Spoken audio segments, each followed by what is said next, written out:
ये बात हुआ, क्या बात है।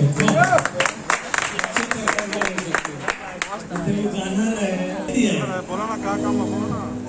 क्या बात है, इसको कहते हैं परफॉर्मर प्लस सिंगर, जो कि मैंने आपको पहले भी कहा था कि सिंगर हर एक पार्ट से जज किया जाएगा यहाँ पर, राइट।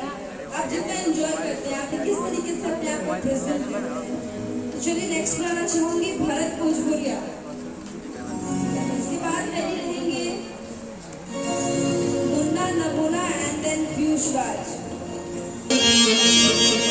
सबसे पहले हम सिंगर भरत भोजपुरिया की तरफ से आप सबके दिल से प्रणाम बाटे, ताली बजा के आशीर्वाद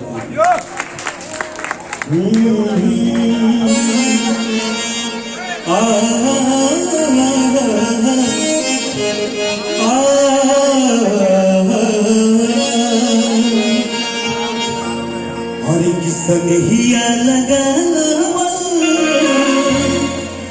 हर की बहुत बात नहीं है, सनहिया लगा बहुत बात नहीं है, नजरिया चुरा बहुत बात होला, केहू के दुआवा बहुत बात नहीं है, केहू के दुआवा बहुत बात नहीं है, रुआ के हंसावा।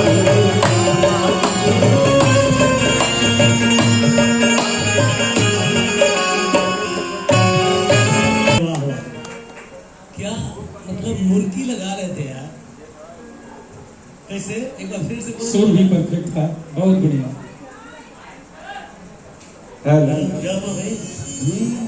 हर की समझी ना बोली, शुरुआत वाला और की सनहिया लगा क्या बात है।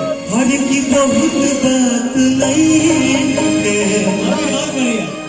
नजरिया चुरा बहुत बात होला, नजरिया चुरा।